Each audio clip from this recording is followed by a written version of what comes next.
नमस्कार दोस्तों, स्वागत है आपको अपने YouTube चैनल पर। दोस्तों उम्मीद आप स्वस्थ होंगे, मस्त होंगे, अपने पढ़ाई में व्यस्त होंगे। दोस्तों जैसा कि आप लोग को पता है, BSSC ग्रेजुएट लेवल 3 का एग्जाम डेट घोषित कर दिया गया है, जो कि 26 नवंबर और 27 नवंबर को होने वाला है। ऐसे में आपके पास 1 महीने से भी कम का समय रह गया है। तो इसमें आप जितना ज़्यादा रिवीजन कीजिएगा और जितना ज़्यादा टेस्ट लगाइएगा उतना ज़्यादा आपके लिए बेनिफिट होगा। तो इसीलिए आप प्रत्येक दिन कम से कम 1 से 2 टेस्ट जरूर लगाइए, ताकि इसका फ़ायदा आपको एग्जाम में मिल सके। तो इसी को ध्यान में रखते हुए हम जो है प्रत्येक दिन 2 टेस्ट ला रहे हैं। एक टेस्ट आपको सुबह 8 बजे और दूसरा टेस्ट शाम के 7 बजे ला रहे हैं। तो आप दोनों टेस्टों को शुरू से अंत तक दिया कीजिए, ताकि इसका फ़ायदा आपको मिल सके। और इस वीडियो को शुरू से अंत तक देखिए, लाइक कीजिए, शेयर कीजिए। आपके पास जितने भी स्टडी ग्रुप हैं सबों में इसे शेयर जरूर कीजिए।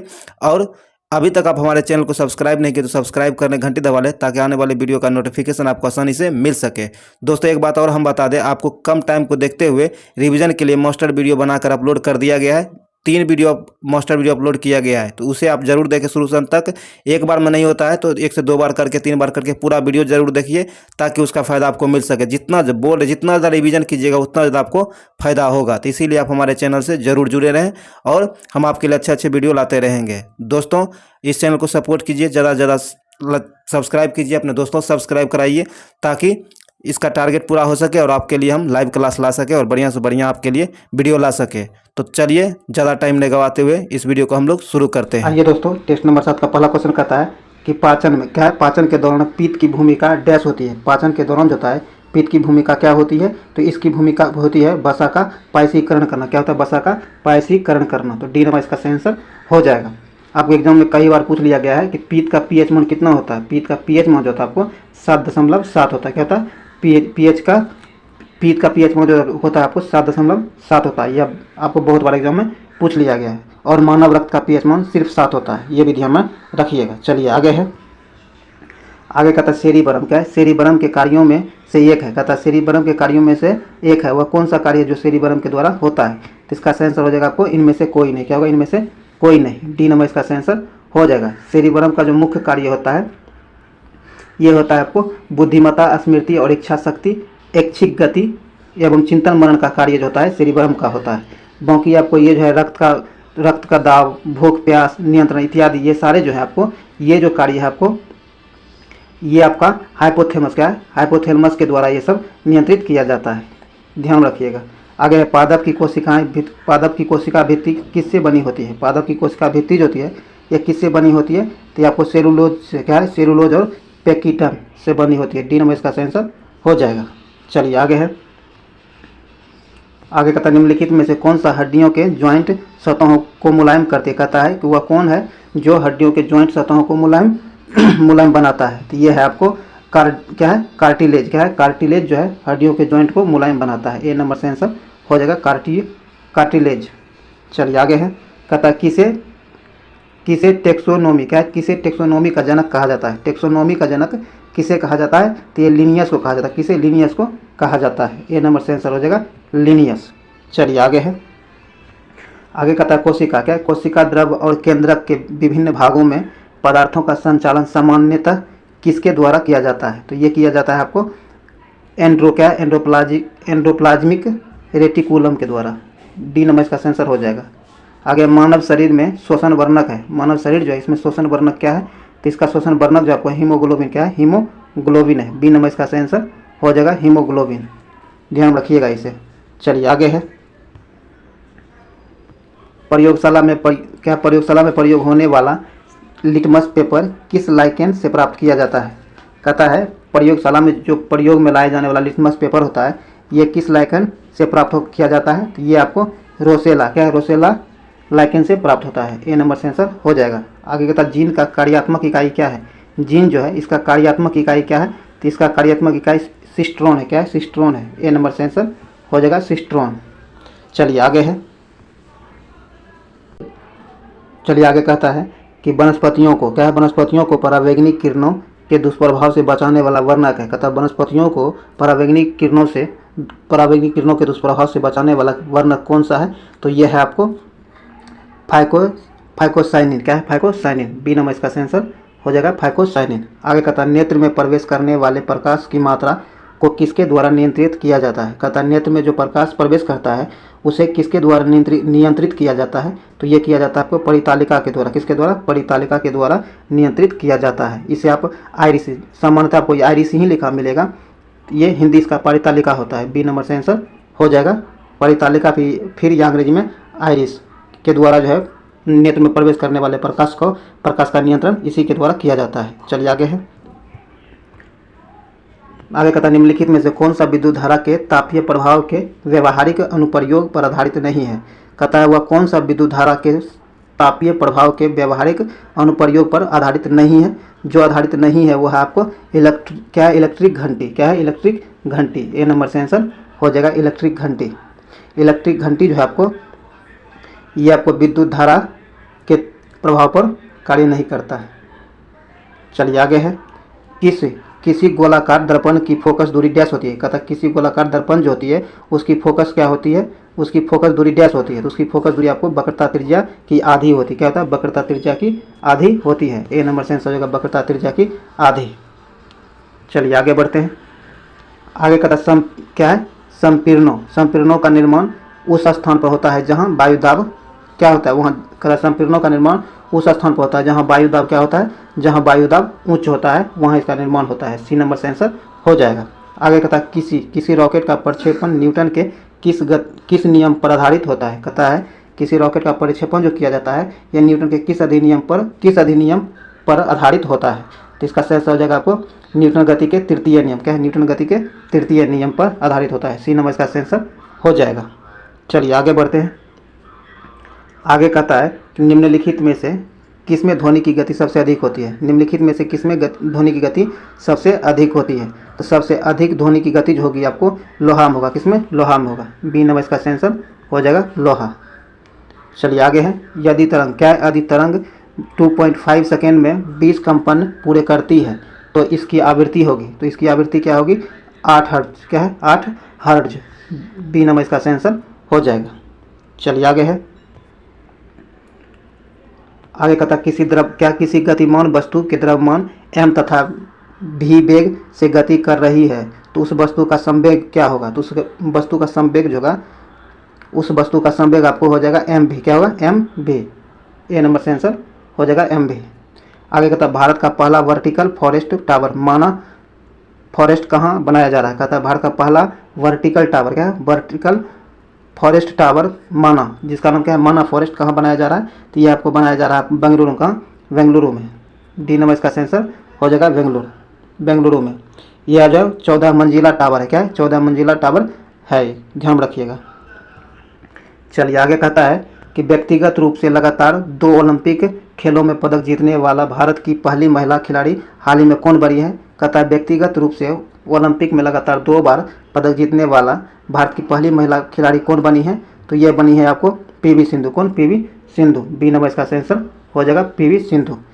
ये जो है पहली बार 2016 में, कब? 2016 में रजत पदक जीता था और 2020 में क्या है? 2020 में ये कांस्य पदक जीता है, ध्यान रखिएगा। चलिए आगे है। आगे कहता भारतीय रेल द्वारा विश्व की प्रथम हॉस्पिटल ट्रेन का उद्घाटन किया गया है। ट्रेन का नाम क्या है? कहता है भारतीय रेल द्वारा जो है विश्व का प्रथम हॉस्पिटल ट्रेन का उद्घाटन किया गया है। तो उस ट्रेन का नाम क्या है? तो उस ट्रेन का नाम है आपको लाइफलाइन एक्सप्रेस। क्या है? लाइफलाइन एक्सप्रेस, जो कि कोरोना काल में चलाया गया था। सी नंबर इसका आंसर हो जाएगा। आगे विश्व में क्या? विश्व के विभिन्न देशों में रह रहे प्रवासियों में सर्वाधिक संख्या किस देश की है? कहता है विश्व में जो प्रवासी रह रहे हैं उसमें सर्वाधिक संख्या किस देश का है? तो इसका आंसर आपको हो जाएगा भारत का। किसका? भारत का लोग सर्वाधिक संख्या में विदेशों में प्रवासी के रूप में रह रहे हैं। सी नंबर इसका आंसर हो जाएगा। चलिए आगे है। आगे कहता पृथ्वी की जैव विविधता। क्या है? पृथ्वी की जैव विविधता की रक्षा करने के उद्देश्य से वन प्लेनेट क्या है? वन प्लेनेट सम्मेलन का आयोजन कहाँ किया गया है? तो इसका आयोजन आपको फ्रांस में किया गया। कहाँ? फ्रांस में इसका आयोजन किया गया। बी नंबर इसका आंसर हो जाएगा फ्रांस। आगे कहता है निजी क्षेत्र। क्या है? निजी क्षेत्र की अंतरिक्ष कंपनी स्पेस एक्स। क्या है? स्पेस एक्स ने कितने उपग्रहों को एक साथ अंतरिक्ष में स्थापित किया है? कहता है निजी क्षेत्र की अंतरिक्ष कंपनी जिसका नाम क्या है? स्पेस एक्स ने कितने उपग्रहों को एक साथ अंतरिक्ष में स्थापित किया है? तो ये किया है आपको 143। कितने? 143 उपग्रहों को। डी नंबर इसका आंसर हो जाएगा 143 उपग्रहों को। चलिए आगे है। आगे कहता है ट्रांसपेरेंसी। क्या ट्रांसपेरेंसी इंटरनेशनल द्वारा जारी भ्रष्टाचार बोध सूचकांक 2022 में भारत का स्थान क्या रहा है? ट्रांसपेरेंसी इंटरनेशनल द्वारा जो जारी भ्रष्टाचार बोध सूचकांक जारी किया गया 2022, इसमें भारत का स्थान क्या रहा है? तो इसमें भारत का स्थान 85वां रहा। क्या है? 85वां स्थान भारत का रहा है। बी नंबर से आंसर हो जाएगा 85वां। चलिए आगे है। और सर्वोच्च स्थान पर क्या है? प्रथम स्थान पर आपको न्यूजीलैंड। क्या है? न्यूजीलैंड और डेनमार्क प्रथम स्थान पर रहा है। चलिए आगे है। ओलंपिक 2020। क्या है? ओलंपिक 2020 की पदक तालिका में शीर्ष 4 स्थान पर रहने वाले देश का सही क्रम क्या है? तो इसका सही क्रम आपको हो जाएगा, सही क्रम आपको होगा पहले स्थान पर 1 अमेरिका। क्या होगा? अमेरिका, चीन, जापान और फिर ग्रेट ब्रिटेन। तो इस प्रकार हो जाएगा अमेरिका, चीन, जापान। तो 1 2 4 3, 1 2 4 3, 1 2 4 3, ये बी नंबर इसका आंसर हो जाएगा, ध्यान में रखिएगा। चलिए आगे है। आगे कहता है डी स्पाइट। क्या है? डी स्पाइट द स्टेट पुस्तक के लेखक कौन है? डी स्पाइट द स्टेट पुस्तक के लेखक कौन है? तो ये है आपको एम राजशेखर। कौन? एम राजशेखर। ए नंबर इसका आंसर हो जाएगा। चलिए आगे है कि हाल ही में किस भारतीय मूल के व्यक्ति को नासा द्वारा कार्यकारी प्रमुख बनाया गया है? कहता हाल ही में किस भारतीय मूल के व्यक्ति को नासा के द्वारा कार्यकारी प्रमुख बनाया गया है? तो ये बनाया गया आपको भाव्या लाल को। किसे? भाव्या लाल को। डी नंबर इसका आंसर हो जाएगा। चलिए आगे है। आगे कहता सर्वाधिक अभियान। क्या है? सर्व शिक्षा अभियान। क्या है? सर्व शिक्षा अभियान के तहत केंद्र और राज्यों के मध्य वित्तीय व्यवस्था को किस अनुपात में विभाजित किया गया है? तो इसे जो विभाजित किया गया है 60:40 में। किस है? 60:40 में विभाजित किया गया है। ए नंबर से आंसर हो जाएगा। ये सर्व शिक्षा अभियान जो है इसकी शुरुआत आपको कब किया गया? आपको ये एग्जाम में पूछा जा सकता है। इसकी शुरुआत जो आपको 2001 में, कब? 2001 में इसकी शुरुआत किया गया है, ध्यान रखिएगा। चलिए आगे है बैंकिंग लोकपाल। क्या है? बैंकिंग लोकपाल योजना की शुरुआत कब की गई है? बैंकिंग लोकपाल योजना जो है इसकी शुरुआत कब की गई है? तो ये की गई है आपको इसकी शुरुआत, बैंकिंग लोकपाल योजना की शुरुआत आपको किया गया है जून 1995। कब? जून 1995 में। सी नंबर इसका आंसर हो जाएगा। आगे कहता है न्यूनतम। क्या है? न्यूनतम समर्थन मूल्य की घोषणा कब की जाती है? न्यूनतम समर्थन मूल्य जो है इसकी घोषणा कब की जाती है? तो ये की जाती है फसल की बुआई से पहले। ए नंबर से आंसर हो जाएगा।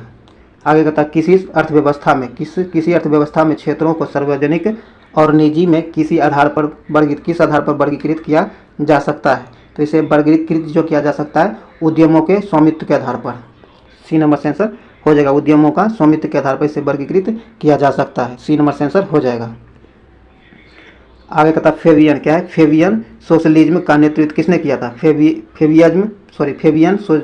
फेबियन सोशलिज्म जो है इसका नेतृत्व किसने किया है? तो ये किया आपको जॉर्ज बर्नार्ड शॉ ने। ए नंबर से आंसर हो जाएगा। आगे अहमदिया। क्या है? अहमदिया आंदोलन के संस्थापक निम्नलिखित में से कौन था? तो इसके संस्थापक गुलाम अहमद था। कौन? गुलाम अहमद था। ए नंबर से आंसर हो जाएगा गुलाम अहमद। यह आंदोलन जो है आपको 1889 से 1890 में चलाया गया था, ध्यान में रखिएगा। चलिए आगे है। आगे सूची 1 को सूची 2 से मिलाना। एक तरफ गवर्नर दिया गया है और दूसरे तरफ उससे जुड़े कार्य दिया गया है। तो आइए देखते हैं। कहता है बेनेजली जो है बेनेजली आपको शिशु हत्या पर प्रतिबंध लगाया था। तो ये हो जाएगा आर से, ये हो जाएगा आर से। बेनेजली आपको आर से मिल जाएगा। और आपको लॉर्ड कैनिंग। कौन? लॉर्ड कैनिंग आपको विधवा। क्या है? विधवा विवाह से, ये एस हो जाएगा। और नॉर्थब्रुक। कौन? नॉर्थब्रुक जो है आपको अंतर्जातीय विवाह से संबंधित है, तो ये आपको पी हो जाएगा। और लेंसडाउन जो आपको क्यू से मिल जाएगा। लड़की विवाह की आयु 12 वर्ष निर्धारित किया था। तो इस प्रकार आपको हो जाएगा R S P Q. D number से आंसर हो जाएगा आपका, ध्यान रखिएगा। डी नंबर मिलान जरूर कर लीजिएगा, पर रोक के पॉज करके आप इसे देख लीजिएगा जरूर। चलिए आगे है। आगे कहता है कांग्रेस। क्या है? कांग्रेस के किस अधिवेशन में पहली बार राजस्व शब्द का प्रयोग किया गया था? कांग्रेस के किस अधिवेशन में राजस्व शब्द का पहली बार प्रयोग किया गया था? तो ये किया गया था कलकत्ता में। कहाँ? यह अधिवेशन कलकत्ता में हुआ था 1906 में। कब? 1906 में, ध्यान में रखिएगा। और ये 22वां अधिवेशन था। कौन? 22वां अधिवेशन था, ये भी ध्यान में रखिएगा। और इसकी अध्यक्षता आपसे पूछा जा सकता है, तो इसकी अध्यक्षता जो किया गया था दादा भाई नौरोजी के द्वारा किया गया था। सी नंबर यहाँ से आंसर हो जाएगा। चलिए आगे है कि स्वामी विवेकानंद को विवेकानंद की उपाधि निम्नलिखित में से किसने दिया था? कहता स्वामी विवेकानंद जो है उनको विवेकानंद की उपाधि किसने दिया है? तो ये दिया है आपको महाराजा खेतरी ने। किसने? महाराजा खेतरी ने। डी नंबर इसका आंसर हो जाएगा। चलिए आगे है,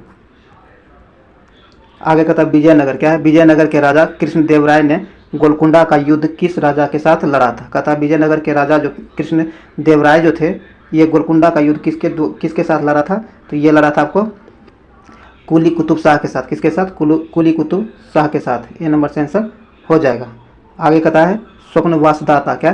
स्वप्नवास दाता के लेखक निम्नलिखित में से कौन है? तो इसके लेखक आपको भास है। कौन? भास।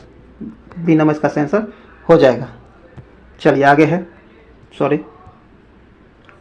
आगे कहता है कि पहली बार। क्या है? पहली बार किसी के सती होने का प्रमाण किस अभिलेख में मिलता है? कहता है पहली बार किसी के सती होने का प्रमाण किस अभिलेख में मिलता है? तो ये मिलता है एरन अभिलेख। क्या है? एरन अभिलेख से। ए नंबर से आंसर हो जाएगा। चलिए आगे है काकतीय। क्या है? काकतीय वंश का संस्थापक कौन था? काकतीय वंश के संस्थापक को बीटा प्रथम था। कौन? बीटा प्रथम था। सी नंबर से आंसर हो जाएगा बीटा प्रथम। चलिए आगे है, आगे कहता है निम्नलिखित में से कौन सा कथन गलत है? निम्नलिखित में से कौन सा कथन गलत है? तो ये जो आपको सेंधववासी सूती एवं ऊनी वस्त्रों का प्रयोग करते थे, यह गलत है। बी नंबर से आंसर हो जाएगा, जो कि गलत है। बाकी सारे सही दिए गए हैं, इसे पॉज करके आप जरूर देख लीजिएगा एक बार। आगे भारतीय उच्चायुक्त। क्या है? भारतीय उच्चायुक्त के पद का किस अधिनियम से सृजन हुआ है? कहता है भारतीय उच्चायुक्त जो है इसका पद किस अधिनियम से सृजन हुआ है? तो ये हुआ है आपको भारत सरकार अधिनियम 1919 से। किसे? भारतीय सरकार अधिनियम 1919 से भारतीय उच्चायुक्त का पद सृजित हुआ है। तो बी नंबर इसका आंसर हो जाएगा। चलिए आगे है, आगे कहता है कि केंद्र सरकार में उच्चतम। क्या? केंद्र सरकार में उच्चतम केंद्र सरकार में उच्चतम नागरिक सेवा अधिकारी कौन होता है? तो ये होता है आपको मंत्रिमंडल सचिव। कौन? मंत्रिमंडल सचिव। बी नंबर सही आंसर हो जाएगा, मंत्रिमंडल सचिव। यहाँ बी नंबर से आंसर हो जाएगा। चलिए आगे है, आगे बढ़ते हैं। आगे कहता है 45 में, कहता है पिछड़ा जाति। क्या? पिछड़ी जाति आयोग के प्रथम सभापति कौन थे? पिछड़ी जाति आयोग के प्रथम सभापति कौन थे? तो ये थे आपको काका साहब कालेकर। कौन? काका साहब कालेकर। बी नंबर इसका आंसर हो जाएगा। इसकी स्थापना जब 1953 में किया गया था। कब? 1953 में किया गया था, ध्यान रखिएगा। आगे कहता है किस वर्ष रेगुलेटिंग एक्ट पारित किया गया था? कहता है रेगुलेटिंग एक्ट जो है किस वर्ष पारित किया गया था? तो यह किया गया था 1773 में। कब? 1773 ईस्वी में। सी नंबर से आंसर हो जाएगा, 1773 ईस्वी में किया गया था। चलिए आगे है, आगे कहता है राज्य सरकारों का संवैधानिक प्रमुख कौन होता है? राज्य सरकार जो होते हैं उसके संवैधानिक प्रमुख कौन होते हैं? तो ये होते हैं आपको उपराज्यपाल। कौन? राज्यपाल होते हैं। बी नंबर इसका आंसर हो जाएगा, राज्यपाल। आगे कहता है एक विकास खंड। क्या? एक विकास खंड पर पंचायती समिति होती है। पंचायत समिति जो होती है यह होती है परामर्शदात्री समिति में। सी नंबर इसका आंसर हो जाएगा। चलिए आगे है, आगे कहता है किस संविधान। क्या? किस संविधान संशोधन द्वारा गोवा को एक राज्य का दर्जा दिया गया? कहता है किस संविधान संशोधन के द्वारा गोवा को एक राज्य का दर्जा दिया गया है? तो यह दिया गया था 56वां संविधान संशोधन के द्वारा। सी नंबर से आंसर हो जाएगा, ध्यान में रखिएगा। और आप ये बताइए कि 56वां संविधान संशोधन कब हुआ है, ये आप कमेंट बॉक्स में जरूर बताइए। चलिए आगे है, सिंधु नदी। क्या? सिंधु नदी तंत्र में शामिल नदियों का उत्तर से दक्षिण की ओर क्रम सही है? कहता है सिंधु नदी तंत्र में शामिल नदियों का उत्तर से दक्षिण की ओर सही क्रम कौन सा है? तो इसका सही क्रम आपको हो जाएगा झेलम, चिनाब, राव, सतलुज। क्या है? झेलम, चिनाब, रावी और सतलुज। सी नंबर से आंसर हो जाएगा इसका, सी नंबर से आंसर हो जाएगा। चलिए आगे है, कहता लाल मृदा का रंग लाल होने का कारण क्या है? लाल मृदा जो लाल होता है इसका लाल होने का प्रमुख कारण क्या है? तो इसका लाल होने का प्रमुख कारण है लौह पदार्थ। क्या है? लौह पदार्थ की उपस्थिति। यहाँ डी नंबर से आंसर हो जाएगा। आगे भारतीय मानक समय। क्या? ये समय होगा 100 ज़्यादा हो गया है। भारतीय मानक समय ग्रीनविच से कितने आगे या पीछे है? तो इसका सही आंसर आपको हो जाएगा 5.5 घंटा आगे, 5 घंटा 30 मिनट आगे है। ए नंबर इसका सही आंसर हो जाएगा। सॉरी, आगे ना, तो ये 2 घंटा, ये नहीं, आपको ये हो जाएगा डी नंबर 5 घंटा 30 मिनट आगे, डी नंबर इसका सही आंसर हो जाएगा। आगे कहता है निम्नलिखित में से किस क्षेत्र में धरातलीय और भौम जल का उपयोग सर्वाधिक होता है? कहता है किस क्षेत्र में धरातलीय और भौम जल का उपयोग सर्वाधिक होता है? तो ये होता है आपको कृषि क्षेत्र में। कहाँ? कृषि क्षेत्र में। सी नंबर से आंसर हो जाएगा कृषि क्षेत्र में। आगे निम्नलिखित में से भारत में स्थापित होने वाली पहली लौह उद्योग कंपनी थी। कहता है निम्नलिखित में से भारत में स्थापित होने वाले प्रथम लौह उद्योग कंपनी कौन थी? तो ये थी आपको टाटा लौह इस्पात कंपनी। ए नंबर से आंसर हो जाएगा। ये आपको 1907 में शुरू हुआ है। कब? 1907 में जमशेदपुर टाटा में हुआ है, जो अभी रांची में पड़ता है, झारखंड में पड़ता है। ध्यान रखिएगा, यहाँ ए नंबर से आंसर हो जाएगा। आगे कहता है भारत में सबसे बड़ा भाषाई समूह है। तो इसका सही आंसर आपको हो जाएगा भारतीय यूरोपीय। क्या है? भारतीय यूरोपीय। सी नंबर से आंसर हो जाएगा। चलिए आगे है अवसादी सेलों के लिए। क्या है? अवसादी सेलों के लिए निम्नलिखित में से कौन सा कथन वो सत्य है? तो वह सत्य कथन आपको है ये सेल जल में नहीं निर्मित हो सकती है। डी नंबर इसका आंसर हो जाएगा, जो कि गलत दिया गया है। आगे भारत का सर्वाधिक पटसन उत्पादक राज्य कौन है? भारत का सर्वाधिक पटसन उत्पादक राज्य कौन सा है? तो ये है आपको पश्चिम बंगाल। कौन? पश्चिम बंगाल। डी नंबर से आंसर हो जाएगा पश्चिम बंगाल। आगे निम्नलिखित तत्वों में से किसमें न्यूट्रॉन नहीं होता है? वह तत्व कौन है जिसमें न्यूट्रॉन नहीं होता है? तो न्यूट्रॉन नहीं होता है आपको हाइड्रोजन। किसमें? हाइड्रोजन में। डी नंबर से आंसर हो जाएगा हाइड्रोजन। आगे कहता है कपड़े साफ करने में प्रयोग होने वाली डिटर्जेंट निम्नलिखित में से है। कहता है कपड़े साफ करने में प्रयोग करने वाले डिटर्जेंट जो होता है उसमें क्या होता है? तो उसमें उपस्थित होता है आपको सल्फोनेट। क्या है? सल्फोनेट। डी नंबर से आंसर हो जाएगा सल्फोनेट। आगे है एक हाइड्रोकार्बन। क्या है? एक हाइड्रोकार्बन जिसमें कार्बन के 2 परमाणु द्विबंध द्वारा जुड़े हों क्या कहलाता है? तो यह कहलाता है एल्किन। क्या? एल्किन कहलाता है। तो आपको बी नंबर से आंसर हो जाएगा एल्किन। आगे कहता है कि साबुन ग्रीज। क्या है? साबुन ग्रीज को किस विधि से अलग करता है? साबुन ग्रीज को किस विधि से अलग या फिर करता है या हटाता है? तो इसका सही आंसर हो जाएगा आपको पायसीकरण द्वारा। किसके द्वारा? पायसीकरण द्वारा। ए नंबर से आंसर हो जाएगा। आगे कहता है सिगरेट लाइटर में कौन सी गैस प्रयुक्त होती है? सिगरेट लाइटर जो होता है इसमें कौन सी गैस का प्रयोग किया जाता है? तो इसमें ब्यूटेन प्रयोग किया जाता है। ए नंबर से आंसर हो जाएगा ब्यूटेन। ये एग्जाम में काफ़ी बार पूछा गया है, काफ़ी ज़्यादा इंपॉर्टेंट है, ध्यान में जरूर रखिएगा। ब्यूटेन गैस सिगरेट लाइटर में उपस्थित होता है। चलिए आगे है कि खाने का नमक। क्या है? खाने का नमक निम्न में से किससे बनता है? खाने का नमक जो है किससे बनता है? तो ये बनता है आपको मजबूत अम्ल और मजबूत क्षार द्वारा। तो बी नंबर इसका सही आंसर हो जाएगा। बी नंबर इसका सही आंसर हो जाएगा। चलिए आगे है। आगे कहता श्वेत प्रकाश को नली में कैसे पैदा करते हैं? कहता श्वेत प्रकाश जो है इसे नली में कैसे पैदा किया जाता है? तो तंतु को गर्म करके। क्या करके? तंतु को गर्म करके पैदा किया जाता है। बी नंबर से आंसर हो जाएगा। यह भी काफ़ी ज़्यादा इंपॉर्टेंट है, एग्जाम में बहुत बार पूछा जा चुका है, इसे भी ध्यान में रखिएगा। वैसे सब एग्जाम हर क्वेश्चन किसी न किसी एग्जाम में पूछा गया ही है, कोई ज़्यादा बार पूछा गया तो कोई कम बार पूछा गया है, ध्यान में जरूर रखिएगा। चलिए आगे है दोस्तों, उम्मीद है ये वीडियो आपके लिए यूजफुल जरूर सिद्ध होगा। आप इसे शुरू से अंत तक जरूर देखें, इसे लाइक शेयर जरूर करें। चलिए आगे कहता केंद्रीय यांत्रिकी। क्या है? केंद्रीय आंतरिक इंजीनियरिंग अनुसंधान संस्थान कहाँ है? केंद्रीय यांत्रिक इंजीनियरिंग अनुसंधान संस्थान जो है यह कहाँ है? तो यह आपको दुर्गापुर है। कहाँ? दुर्गापुर में है। डी नंबर से आंसर हो जाएगा दुर्गापुर। चलिए आगे है कि लाल बहादुर शास्त्री। क्या है? लाल बहादुर शास्त्री की समाधि स्थल को क्या कहा जाता है? लाल बहादुर शास्त्री की समाधि स्थल जो है इसे क्या कहा जाता है? इसे विजय घाट कहा जाता है। क्या? विजय घाट कहा जाता है। बी नंबर इसका आंसर हो जाएगा विजय घाट। चलिए आगे है कि विश्व में क्या है? विश्व में टेलीविज़न दिवस कब मनाया जाता है? विश्व टेलीविज़न दिवस कब मनाया जाता है? तो विश्व टेलीविज़न दिवस आपको 21 नवंबर को मनाया जाता है। कब? 21 नवंबर को मनाया जाता है। बी नंबर से आंसर हो जाएगा, जबकि 19 नवंबर को आपको विश्व शौचालय दिवस के रूप में मनाया जाता है। विश्व शौचालय दिवस 19 नवंबर को मनाया जाता है। आगे कहता है ज्ञानपीठ पुरस्कार पाने वाली प्रथम भारतीय महिला कौन थी? ज्ञानपीठ पुरस्कार पाने वाली प्रथम भारतीय महिला कौन थी? तो ये आपको आशापूर्णा देवी थी। कौन? आशापूर्णा देवी थी। ए नंबर से आंसर हो जाएगा। ये अभी बहुत बार एग्जाम में पूछा जा चुका है, ध्यान रखिएगा, आशापूर्णा देवी।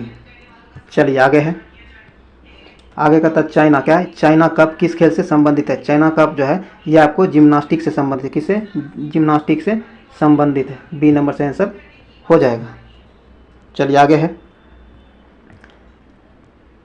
आगे का था निम्न में इनमें से क्या? इनमें से कौन सी टिप्पणी प्राकृतिक वनस्पति जात और प्रमाणित जात के ह्रास का प्रमुख कारण नहीं है? तो इसका सही आंसर आपको हो जाएगा पशुचारण और ईंधन लकड़ी एकत्रित करना। सी नंबर इसका सही आंसर हो जाएगा। आगे का था प्रोजेक्ट टाइगर। क्या है? प्रोजेक्ट टाइगर की शुरुआत कब की गई हुई है? प्रोजेक्ट टाइगर जो है इसकी शुरुआत कब हुई है? तो ये आपको 1973 में हुआ। कब? 1973 में हुआ है। बी नंबर इसका सही आंसर हो जाएगा 1973 में। आगे का था बीज। क्या है? बीज बचाओ। क्या है? बीज बचाओ आंदोलन का संबंध किस राज्य से है? तो बीज बचाओ आंदोलन का संबंध जो आपको उत्तराखंड राज्य से, कहाँ से? उत्तराखंड राज्य से संबंधित है। बी नंबर से आंसर हो जाएगा उत्तराखंड से। चलिए आगे है, भद्रा। क्या है? भद्रा अभ्यारण्य किस राज्य में है? सॉरी दोस्तों, कहता भद्रा अभ्यारण्य किस राज्य में है? तो ये आपको कर्नाटक में। कहाँ? कर्नाटक में है भद्रा अभ्यारण्य। ए नंबर से आंसर हो जाएगा कर्नाटक। आगे कहता है भारत का। क्या है? भारत का सबसे बड़ा बाघ अभ्यारण्य निम्नलिखित में से कौन है? भारत का सबसे बड़ा बाघ अभ्यारण्य कौन है? तो ये है आपको नागार्जुन सागर वन्य जीव अभ्यारण्य। बी नंबर से आंसर हो जाएगा। बी नंबर इसका आंसर हो जाएगा। ये जो है आपको 3,500 क्या है? 3,568 किलोमीटर में यह फैला हुआ है, वर्ग किलोमीटर में फैला हुआ है। ये आपको आंध्र प्रदेश में स्थित है। कहाँ? आंध्र प्रदेश में स्थित है, ध्यान रखिएगा इसे। दोस्तों ये वीडियो यहीं समाप्त हुआ है। उम्मीद है ये वीडियो आपके लिए यूजफुल रहा होगा। जरूर आपका इसका जो फायदा आपको एग्जाम में देखने के लिए मिलेगा, क्योंकि जीके जीएस करंट अफेयर्स है तो सभी एग्जाम के लिए इंपॉर्टेंट होता है। तो आप इसे ज़रूर देखें और आप हमारे चैनल से कंटिन्यू बने रहें। अगर अभी तक आप हमारे चैनल को सब्सक्राइब नहीं किए तो सब्सक्राइब कर लें, घंटी दबा लें, ताकि आपको आने वाली वीडियो का नोटिफिकेशन आसानी से मिल सके। और इस वीडियो को लाइक शेयर जरूर करें, ज़्यादा से ज़्यादा शेयर करें, ताकि मैक्सिमम लोगों तक पहुँच सकेगा। तो चलिए हम लोग मिलते हैं अगली वीडियो में। जय हिंद।